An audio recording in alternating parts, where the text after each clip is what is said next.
Sir ఇక మన Telangana politics విషయానికి వస్తే కేసీఆర్ గారు ప్రవేశపెట్టిన గొర్రెల పంపిణీ కార్యక్రమంలో అవకతవకలు ఉన్నాయని చెప్పేసి ఏసీబీని వదిలారు మరి కాంగ్రెస్ ప్రభుత్వం. అంటే ఏం జరుగుతుందని ఏమీ లేదు. ప్రస్తుత ప్రభుత్వం ఏం చేస్తుందంటే పొద్దున్న లెగిస్తే పేపర్ చూస్తే ఆ కమిషన్ వేసాం, ఈ కమిషన్ వేసాం, వీటితో కాలక్షేపం చేసేస్తారు. 100 రోజులు కావస్తుంది. ఇంతవరకు దేని మీద ఒక బస్సులు అన్నారు, బస్సుల మీద కూడా గొడవలు జరుగుతున్నాయి, ఆటోలు స్ట్రైక్ వస్తున్నాయి. ఊడే పేరుకి నోటికి వచ్చింది మాట్లాడేశారు. 6 హామీలు 60 హామీలు అని పిచ్చి పిచ్చి కోతలు కూసేశారు. ఇప్పుడు అట్లా సర్దుకుంటానికి పొద్దున్న లెగిస్తే వాళ్ళ మీద కమిషన్, వీళ్ళ మీద కమిషన్. ఈ కమిషన్ వేసి తేల్చండి. ఉన్న లేస్తే మగుడు మనుషులు కాదు అన్నట్టు, లేస్తే మనిషిని కాదు అనే ఉన్న మాటలు వద్దు కదా. వీళ్ళు కాలక్షేపం చేస్తున్నారు. అది వేసి ఇది వేసి అది చేస్తున్నాం ఇది చేస్తున్నాం. ఏమిటి ఎలకందవి కొండందవి ఎలుకలతో తప్పితే ఏమీ లేదు. అప్పు అనేది కొత్తగా ఉన్న మాట కాదు. అప్పు ప్రభుత్వం ఉన్నప్పుడే ప్రభుత్వం అప్పులు ఉన్నాయని చెప్తున్నాం. అప్పులు లేవని ఏనాడు ఏ డిపార్ట్మెంట్ వైజ్ ఏమి ఇయర్ డాక్యుమెంట్స్ రిలీజ్ చేస్తున్నప్పుడు అప్పులు ఉన్నాయనే చెప్తాం. బడ్జెట్లో అప్పులు ఉన్నాయనే చెప్పారు. అప్పులు లేవు అంత అని అబద్ధం చెప్పలేదు. అప్పులు తెచ్చాం. ఎందుకు తెచ్చాం? అప్పులు తెచ్చి క్యాపిటల్ ఇన్వెస్ట్మెంట్ చేసాం, అనేక డెవలప్మెంట్లో పెట్టాం, అనేక ట్రాన్స్ఫార్మర్లు ఎన్ని పెరిగినాయి, ఎన్ని లెక్క చూడాలి. ఎంత పెరిగింది ఆస్తి, ఎంత పెరిగింది తెలంగాణ గౌరవం, ఎంత పెరిగింది తెలంగాణ స్టామినా, ఎంత పెరిగింది తెలంగాణ స్థాయి, ఎంత పెరిగింది, ఎన్ని ప్రజా అవసరాలు ఎన్ని తీరినాయి. ఏ అప్పులు తెస్తారు? ఏ ప్రభుత్వం అప్పులు తేదు? ప్రభుత్వం తేని ఒక్క రాష్ట్రాన్ని చెప్పమనండి దేశంలో. అప్పులు తేని ఒక దేశాన్ని చెప్పమనండి ప్రపంచంలో. పిచ్చి మూర్ఖపు మాటలు. అప్పులు ఉన్న ప్రజలు అప్పులు వస్తాయి. అప్పులు తీసుకుంటే ఒక ఇల్లు కట్టాలంటే అప్పు చేయరా? తర్వాత తీరుస్తారు. అలాగే ప్రజా అవసరాలకు సంబంధించి ఏ అవసరం వచ్చినా పోస్ట్ చేయరు, డబ్బులు లేదని. పరిపాలన అంటే అదే. పరిపాలన అంటే డబ్బులు లేవు అని పోస్ట్ చేయడానికి పరిపాలన అవసరం.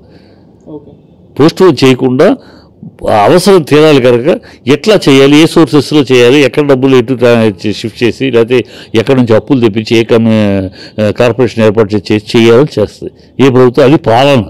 ప్రజా అవసరాలు తీర్చడం ముఖ్య ఉద్దేశం కనుక అది చేస్తారు, అప్పుడు చేస్తారు. మీరు వేస్తే ఏంటి ఏమి ఊరదరువునే షో చేస్తున్నారు. ఎక్కడికి వెళ్ళారు, రైడు ఏం దొరికి, ఇంతవరకు వెళ్ళారు పట్టుకుని ఏమో దొరికిందో కమిషన్ వేస్తాం, వాళ్ళకి రిపోర్ట్ చేస్తారు. ఈ లోపల 100 రోజులు అయిపోయింది. ఈ 100 రోజులు అయిపోద్ది. ఇప్పుడు ఆల్రెడీ అయిపోయినాయి. డిసెంబర్ 9 నుంచి జనవరి 9, 30 రోజులు అయిపోయినాయి.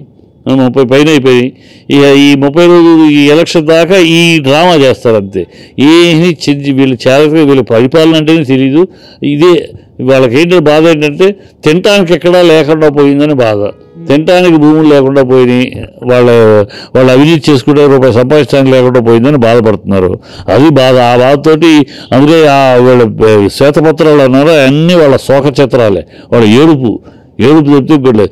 ఏ తంతె గారెల బుట్లో కట్టినట్టు ఒక 4 సీట్ల తేడాతో వచ్చేసేసి ఏదో ప్రజలు మిమ్మల్ని నెత్తిని పెట్టుకుని కావాలి అని కోరుకున్నాడు. ఏమి కావాలి మిమ్మల్ని ఎక్కడ కోరుకోరా. కేసీఆర్ గారు వద్దు అని ఎక్కడా కోరుకోరు. ఎలక్షన్ అయినా కూడా మళ్ళీ సర్వే చేస్తే ముఖ్యమంత్రిగా కేసీఆర్ గారు కావాలని కోరుకున్నారు. కానీ ఎక్కడో ఒక చిన్న తేడాలో కొంచెం అశ్రద్ధ అనొచ్చు, కొంచెం అలసత్వం అనుకోవచ్చు. కట్టలు కొడితే ఒక 6 సీట్లు మీకు 4 సీట్లు ఎక్కువ వచ్చి కొట్టారు. లేకపోతే మీ బతుకు బస్ స్టాండ్ అయ్యేది. దాన్ని కూడా ఏదో పెద్ద మీరు చించేసినట్టు పొడి చేసినట్టు అనుకుంటే ఎట్లా? ఈ ప్రభుత్వం అసలు పాలన లేదు. అన్ని స్లోగన్స్. ఇందిరా పాలన తెస్తూ ఉంటాడు. ఏమిటి ఇందిరా పాలన తెస్తారయ్యా? ఇందిరా పాలన మీరు తెస్తావా? రేవంత్కి ఇందిరా నువ్వు ఇప్పుడు కదా చేరాడు పార్టీలో, తనక ఇందిరా అంటే తెలీదు. ఇందిరా పాలన ఎంత రాక్షసత్వమైన పాలనో, ఎంత నిరంకుశత్వమైన పాలనో, ఎమర్జెన్సీకి ప్రతీక ఎంత పాలనో, ఈ రాజకీయాల్లో రౌడీలను దింపిన ఎంత దుష్ట రాజ్యమో తెలియదేమో. తెలుసుకోమా. ఇందిరా రాజ్యం అంటే ఏ రాజ్యం తీసుకొస్తావు? ఈ రౌడీ రాజ్యాన్ని తీసుకొస్తావా? ఇందిరాగాంధీ ఈ రాష్ట్రంలో దేశంలో రాజకీయాల్లోకి రౌడీలు ప్రవేశించడానికి ఇందిరాగాంధీ మహాకారకురాలు. ఆవిడే వెనకాల నుంచి రౌడీలని సీట్లు ఇచ్చి తనని నుంచోని ముందుకు తోసింది. అధ్యక్షురాలను చేసినాక కామరాజు గారు, త్రిపాఠి గారు ఆ ముసలివాళ్ళ పెద్దవాళ్ళు వాళ్ళ చేతుల్లో కీళ్ళు వాళ్ళు చెప్పినట్టు నడుచుకోవాల్సి వస్తారు. అది భరించలేక వాళ్ళ దాటుకుని వెళ్ళిపోవాలని మొత్తం ఇవి వెనకాల చేతులు కట్టుకుని వచ్చిన రౌడీలని మీరు దిగండి బూతులు క్యాప్చర్ చేయక్కర్లేదు, మీరే క్యాప్చర్ చేసుకుంటే ఎవరికో చేయక్కర్లేదు అన్నట్టు మొత్తం ఇచ్చింది. అలాంటి వాళ్ళే బిందరన్ వాలే పంజాబ్లో, అలాంటి వాడే ఫ్రూట్ మార్కెట్ జయరామన్ కర్ణాటకలో, అలాంటి వాడే సుందరం ట్రిపుల్ గేట్ సుందరం తమిళనాడులో, అలాంటి వాళ్ళే వంగవీటి ఆవిడ ఎమర్జెన్సీలో ఇక్కడ వచ్చేప్పుడు ఆవిడకి ఎవరు సెక్యూరిటీ? వంగవీటి రాదా. వీళ్ళందరినీ ఎంకరేజ్ చేసి ఆవిడే రౌడీతనాన్ని, రాజకీయాల్లో రౌడీతనాన్ని దింపింది ఆవిడ. రౌడీ దగ్గర తీసుకొస్తావా? శుష్క వాగ్దాలు గరీబీ హటావాలని ఎప్పుడో చెప్పింది. గరీబీ హటావాలి ఇంతవరకు గరీబీ హటావా ఎక్కడ వాళ్ళ మనవాళ్ళకి తిరిగి ఒక దేశంలో తెలియదు. గరీబీ హటావా ఇలా శుష్క వాగ్దానాలు చేయటం, ఎమర్జెన్సీ 152 సార్లు ప్రభుత్వాలు కూల్చటం, ఇంత దుష్టమైన దుర్మార్గమైన దుర్నీతితో నడిపిన ఆవిడ పాలన ఏదో దిందుల పాలన తీసుకొస్తారని చెప్తాడు ఈయన. ఈ గాలి మాటలు తప్పితే వీళ్ళేమో ఇన్నాళ్ళు తెలంగాణ మీసం మేలేసి బతికింది. తెలంగాణ శంషేర్గా బతికింది. ఢిల్లీ కాళ్ళకి పాదుషాలకి తలవంచల. ఇవాళ దరిద్రం మళ్ళీ ఆ గతం ప్రజలు చిన్న మిస్లో ప్రజలు ఎక్కడో మిస్కాల్కులేషన్లో ఇచ్చిన అవకాశం ఇవాళ ఏమైంది? మళ్ళీ ఆఖరికి సీట్లు ఎమ్మెల్సీ సీట్లు, నిన్న ఎమ్మెల్సీ సీట్లకి మొన్న శాఖలు నిర్ణయించడానికి కూడా లిస్టు ఢిల్లీకి వెళ్ళాలి. ఢిల్లీ దగ్గర పాదాభివందనం చేసి ఢిల్లీ పాదాక్రాంతులు అయితే వాళ్ళు చెప్పిన ప్రకారం ఈ ఢిల్లీ బాధ్యత కాలం అనే దరిద్రం పోయింది. గత 10 ఏళ్ళుగా లేదు. మళ్ళీ ఆ దరిద్రాన్ని తీసుకొస్తున్నారు. ఢిల్లీకి బాంఛన్ కాలం ముక్కుతారా అంటాం, ప్రతిదీ అక్కడికి వెళ్ళటం, అక్కడికి వెళ్ళిపోయి వాళ్ళ దగ్గర లిస్టు వాళ్ళకి ముందు మోకరెళ్ళటం, వాళ్ళు ఈ పేరు ఓకే అంటే ఇక్కడికి వచ్చి ఆ పేర్లు చెప్పటం. ఇంత దౌర్భాగ్యం. అంటే ఒక ఎమ్మెల్సీలు కూడా ఒక సీఎం నిర్ణయించలేడు. ఎవరికి ఏ శాఖ ఇవ్వాలో కూడా ఒక సీఎం. ఇంత దౌర్భాగ్యమైన స్థితిలో ఉండి వీళ్ళు ఇంకా మాట్లాడతారు దాని మీద. అందుకని ఏం సమాధానాలు చెప్పలేక వాళ్ళ మీద ఇదేసాం గొర్రెల మీద వేసాం, కుక్కల మీద వేసాం, ఏంటంటే పట్టుకోండి, తీయండి, మేమే ఎవ్వడూ వద్దనలేదు. ధైర్యంగా ఛాలెంజ్ అసెంబ్లీలో ఛాలెంజ్, దేని మీదైనా మీరు వేయండి, కమిషన్ వేయండి, కానీ పరిపాలన 100 రోజుల్లో మీరు చెప్పిన ప్రామిస్ చేయండి. దానికోసం కాలయాపన కోసం ప్రజలను డైవర్ట్ చేయడం కోసం అని ఈ దౌర్భాగ్యపు విషయాలు వద్దని చెప్పాము. సార్, పార్లమెంట్ ఎలక్షన్స్ కంటే ముందు కేసీఆర్ గారు అవినీతి పరులు అని నిరూపిస్తే ఎలక్షన్స్లో మాకు మేలు జరుగుతుందన్న ఒక ఉద్దేశంతో ఈ ఆరోపణలు చేస్తున్నారని కూడా అంటున్నారు సార్. వీళ్ళంటే సరిపోదు, వీళ్ళేమి నిరూపిస్తే అంటే ఆధారాలు ఉంటే నువ్వేం నిరూపించేది? ఆధారాలు ఉంటే వస్తాయి కదా. అవినీతి పరుడు కాదు. అవినీతిని గురించి కాంగ్రెస్ మాట్లాడటం ఏంటమ్మా అసహ్యంగా. అవినీతికి మారుపేరు వాళ్ళు. అవినీతికి ఆటోమేటిక్ అవినీతి అనగానే డిక్షనరీలో ఎత్తితే అవినీతి అనగానే అవినీతి ఆశ్రిత పక్షపాతం కాంగ్రెస్ అని వస్తుంది. వీళ్ళు అవినీతి దేయాలు వేదాలు వాళ్ళు ఇచ్చాడు. వీళ్ళు అవినీతి గురించి అవినీతి పుట్టుకోవాలి. ఇప్పుడు చూడండి ఇక్కడేమైంది, మహారాష్ట్రలో ఏమైంది, ఛత్తీస్గఢ్లో 350 కోట్లు కాంగ్రెస్ ఎవరి నాయకుడు కాంగ్రెస్. వీళ్ళ మిత్రపక్షమైన మమతా బెనర్జీ వాళ్ళ వెస్ట్ బెంగాల్లో దొరికి క్యాష్ డిఎంకే వీళ్ళ మిత్రపక్షం. వీళ్ళంతా అవినీతి గ్యాంగ్. వీళ్ళు అవినీతి గురించి మాట్లాడతారు. కేజ్రీవాల్ ఒక పక్క ఇలా అవినీతి పరులు వాళ్ళ మిత్రులు కలిసి ఒక ఇండి అలయన్స్ అని పెట్టారు. వీళ్ళు మాట్లాడతారు అవినీతి గురించి. అవినీతి అయ్యేదానికి మారుపేరుగా నిలిచి దౌర్భాగ్యులు ఈ ఇండి అని పేరు పెట్టి ప్రజలు దోచుకుందామని ఇంకా దోచుకోవడానికి అవకాశం కట్టడి చేస్తాడు మోడీ అన్ని రకాలుగాను. ఆ కట్టడి చేసేటప్పటికి అవినీతికి అవకాశం లేకుండా పోతుంది. ఆ ఏడుపు, అయ్యో మేము అవినీతి ఇంత ఖర్చు పెట్టి పదవిలోకి వచ్చాం, మేమేం తినలేకపోతున్నామే, ఎవరిని తినిపించలేకపోతున్నామని ఏడుపు. ఈ మొండమొబ్బులు వీళ్ళు ఈ అవినీతి గురించి మాట్లాడే అర్హత యోగ్యత ఈ కాంగ్రెస్కి ప్రతిపక్షాలు లేదు. అందుకని ఎక్కడి తురువులు, ఎక్కడి ములుచులు, ఎక్కడి భ్రష్టులు, ఎక్కడి జస్టులు, ఎక్కడి నష్టజాతకుడు ఈ కాంగ్రెయిస్టులైన కమ్యూనిస్టులు ఈ దేశానికి శాపమై దాపురించారు. ప్రజలు ఎలాగూ ఈ కమ్యూనిస్టులు తరిమి కొడుతున్నారు. వాళ్ళ నామరూపాల్లో కూడా చేస్తారు. వాళ్ళ ఆఖరికి సింబల్ను కూడా ఎలక్షన్ కమిషన్ క్యాన్సిల్ చేసింది. ఇలా దౌర్భాగ్యం. కాంగ్రెస్ సరే 50, ఈసారి అది కూడా రాదు. ఏం అసలు వాళ్ళకు ఒక రామాలయ నిర్మాణం గురించి ఎందుకే మీకు ఎంత రచ్చ చేస్తారు నాకు అర్థం కాదు.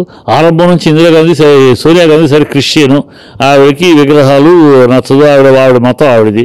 సరే ఆవిడకి నచ్చకపోతే కానీ రాముడు దేవుడే కాదు, రాముడు ఊహాజేద్దామని ఏదో కోతలు కూసింది ఆవిడ.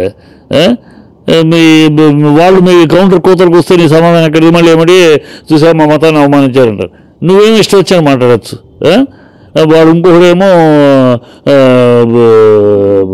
శివుడు మీద కామెడీ చేస్తారు, హిందూ దేవుళ్ళ మీద అవమానకరమైన వ్యాఖ్యలు చేస్తారు, ఇంకొకడు సీతల గురించి మాట్లాడతాడు. ఈయన అసలు దౌర్భాగ్యంగా మీ రామాలయం ఎందుకు ఉత్సవం చేస్తారు? చేయక 500 సంవత్సరాలుగా కోట్లాది మంది రామభక్తులు ఈ దేశంలో ఈ సంస్కృతికి ప్రధానమైన రాముడు, మన దేశ సంస్కృతికి చిహ్నమైన రాముడు, ఆ రాముడు ఈ ఆలయం నిర్మించాలని పడిపోతే ఇవాళ ఆ నిర్మించుకునే అవకాశం వచ్చి నిర్మించుకుంటే అది పండగ కాదా? ఒక పండగ కాదా? అది ప్రతి భారతీయుడు చేసుకునే పండగ. దాన్ని ఖచ్చితంగా గొప్పగా చేస్తారు. రిలీజియస్ కదా, రాజకీయం రిలీజియస్ అంటే ఆయన ప్రధానమంత్రి, దేశానికి ప్రధానమంత్రి కనుక అది ప్రముఖ ఘట్టం. అదేదో మామూలు ఏదో అక్కడ గుడి కాదు, అది ప్రముఖ ఘట్టం, దేశంలో ప్రతి భారతీయుడు గర్వించే ఘట్టం కనుక ఆయన ఆటోమేటిక్గా దేశ ప్రధానిగా ఆయన ఉంటాడు. అందుకని మిమ్మల్ని ఆయన ఒకటే మిమ్మల్ని అందరినీ పిలిచారు. మీకు వచ్చే ధైర్యం లేదు. మీ నోటితోటి మీరు వాగిన వాగుడు రామసేతు లేదన్నారు, కోర్టులో ప్రూవ్ అయింది. అక్కడ అయోధ్యలో ఇదే అన్నారు, అది ప్రూవ్ అయింది కోర్టులో. అన్నీ మీరు చెప్పిన కొంటి మాటలు చిల్లర మాటలు అన్నింటికీ ఒకటి ఆధారాలతో ప్రూవ్ అయినాక ఇప్పుడు మాట్లాడటానికి మాటలేక ఎదవ కోతలు ఎదవ మాటలు. మిమ్మల్ని ప్రజలు హిందూ వ్యతిరేకులుగా ముద్రేస్తారు. మీరు హిందూ వ్యతిరేకులే ఇప్పుడు ప్రజలకు తెలుస్తుంది. గతంలోనే మీరు హిందూ వ్యతిరేకులే. మీ కుటుంబమే నెహ్రూ కుటుంబమే హిందూ వ్యతిరేక కుటుంబం. కమ్యూనిస్టు కుటుంబమే చైనాను ప్రేమించే దౌర్భాగ్యులు. ఈ దేశం గురించి ఏం జరిగినా వాళ్ళకి అవసరం లేదు. చైనాలో దోమ కుడితే ఇక్కడ గోక్కునే దౌర్భాగ్యులు కమ్యూనిస్టులు. ఈ కాంగ్రీయులు మొత్తం ఒకసారి రాహులే అన్నారు, మేము ముస్లిమ్స్, మా కుటుంబం ముస్లిమ్స్, మా పార్టీ ముస్లిమ్స్, మేము అలాగే ఉంటామని కూడా అన్నాడు. ఓపెన్ నా దగ్గర రికార్డు వీడియో కూడా ఉంది. సో వీళ్ళు అనండి, దాని గురించి మేము బాధపడలే, మేము కర్మ అనుకుంటా. ఈ దేశం 80 కోట్ల భారతీయులు, 80 కోట్ల ముస్లిమ్స్, 80 కోట్ల హిందువులు ఉన్న ఈ భారతదేశంలో ఆ హిందువుల్ని అవమానించడం, అవహేళన చేయటం, అది హిందూ విశ్వాసాలని కించపరచడం మీ కర్మ. అది మీ కర్మ. మిమ్మల్ని భూస్థాపితం చేస్తారు. ఇవాళ రామాలయ ప్రాణప్రతిష్ఠ రిజెక్ట్ చేస్తున్నారు, ప్రజలు మిమ్మల్ని రిజెక్ట్ చేస్తారు. రేపు రాబోయే ఎన్నికల్లో 50 సీట్లు కూడా రావు కాంగ్రెస్కి. వీళ్ళు ప్రజలు సరైన పొరపాటు చెప్తారు. అరే విచక్షణ ఉండాలయ్యా. నువ్వు విశ్వాసం ఉండకపో, నీకు లేదు. ఎంతోమంది ఉన్నారు దేశంలో, దేవుడు నమ్మనాలు కూడా ఉన్నారు, క్రిస్టియన్స్ ఉన్నారు.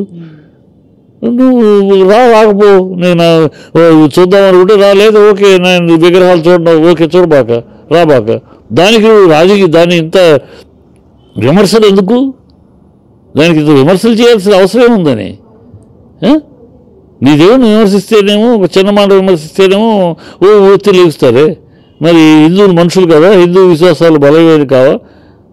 వాళ్ళని విమర్శిస్తే వాళ్ళు నోరెత్తి మాట్లాడరా? సిగ్గు సెరవు ఉండాలి కాంగ్రెస్కి. ఏ దేశంలో ఉన్నాం మనం, ఏ దేశానికి రాజ్యాధికారం కావాలని కోరుతున్నాం అంటే అత్యధిక 80% హిందువులు ఉన్న ఈ దేశంలో హిందువులను కించపరిచి, హిందువులను అవమానపరిచి, హిందువులను అవహేళన చేసి, వాళ్ళ విశ్వాసాలని అసహ్యంగా చూపి ఇక్కడ రాజ్యం వెళ్తారన్నారు. సిగ్గు సెరవు ఉండాలి వాళ్ళకి. Thank you so much sir.